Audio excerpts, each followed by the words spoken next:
Let's check out this month's free models.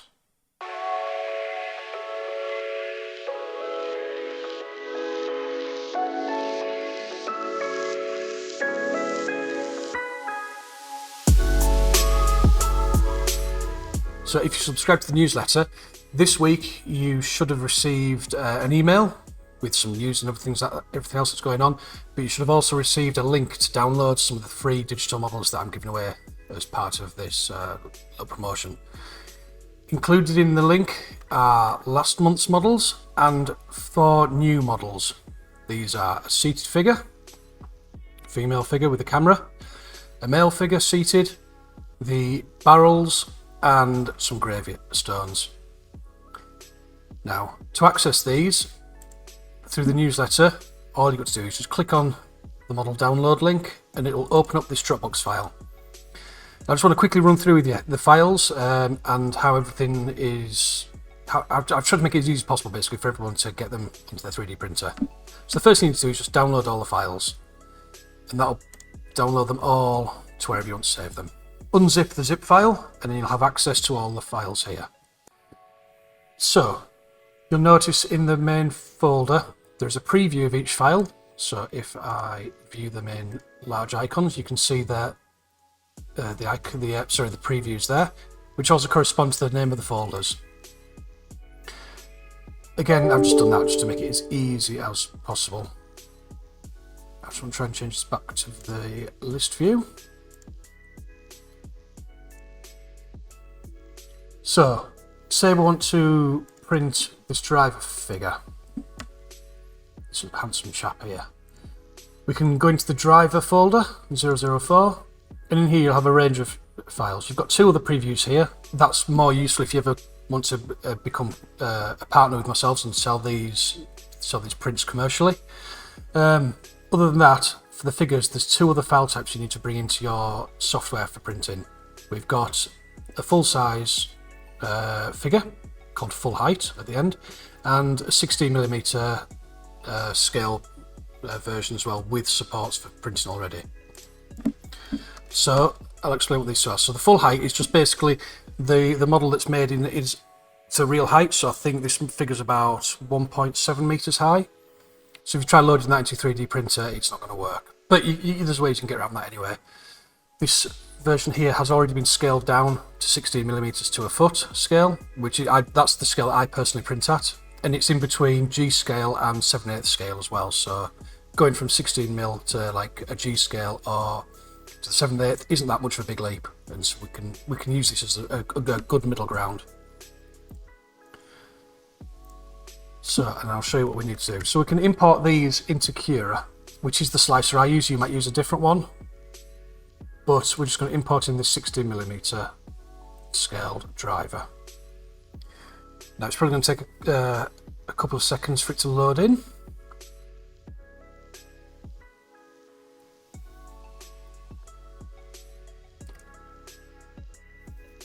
There we go.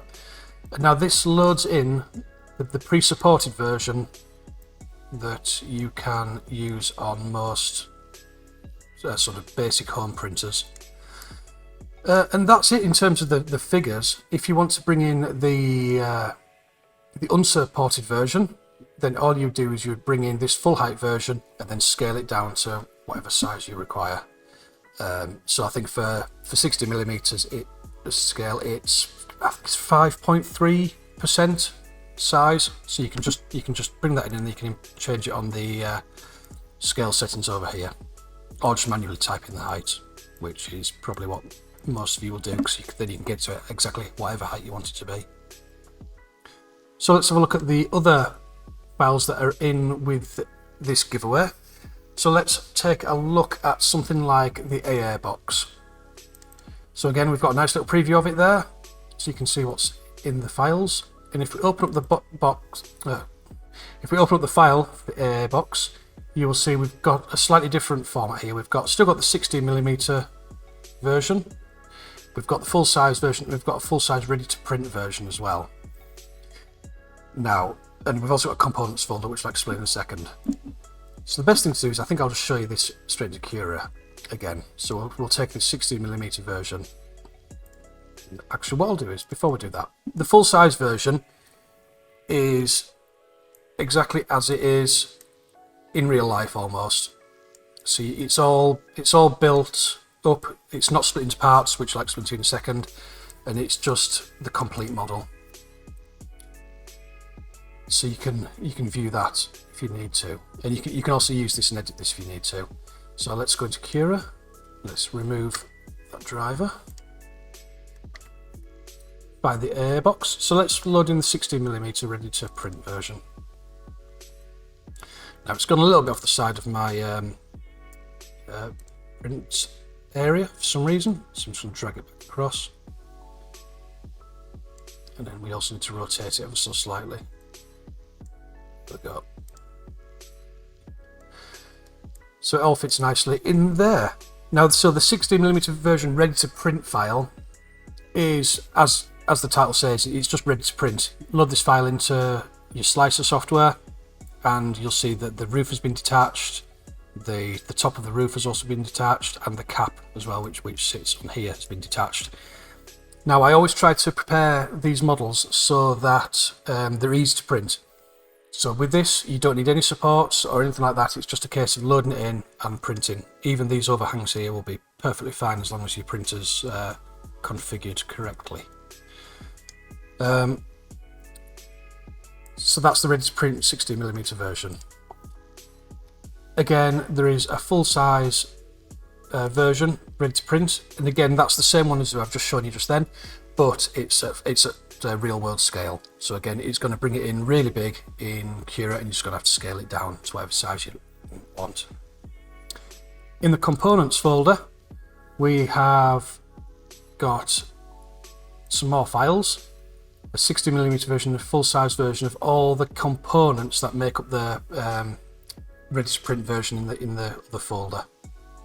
Now, the reason why I've done this is because if, say, you have an error with your print, maybe the roof doesn't quite print how you would like it to print, so you can just come in here, select the component that you would like, and drop it into your Cura. And you can do that. Maybe say the cap as well didn't print quite correctly, and we can, then you can print off just these individual components rather than printing off everything all over again. I am going to explore different methods you can break models up and customize them ever so slightly using Mesh Mixer, but I'll save that for another video. So that's the format of these files that you can download. Some of them you will need to add supports to when you're printing things, such as the gravestone collection, because there are certain overhangs that you just have to manually put into your Cura settings. I'm sure if you Google overhangs and supports, then you'll come up with a lot of solutions for whichever bit of software you're using. If not, just drop me a comment and I'm more than happy to help out with things like that. So, I'm hoping that most of the people that are watching this have already got the files, and that just clears up a little bit of how you can go about using these different file formats and printing them. For those that aren't on the mailing list and do want to get hold of these files, then you still can. They're available to everybody. All you need to do is go to designscanprint3d.co.uk/newsletter and just subscribe to the mailing list. And then either on the welcome email or the next email that goes out from myself, there'll be a link in there just to download, and you'll get a link back to this Dropbox folder. And that's it, everybody. If anybody has any questions, or if there's anything that I've missed that you really want to know about, then just drop a comment below or drop me a direct message and I'll be more than happy to answer your questions. That's it for today. Thanks for watching, guys. Take care.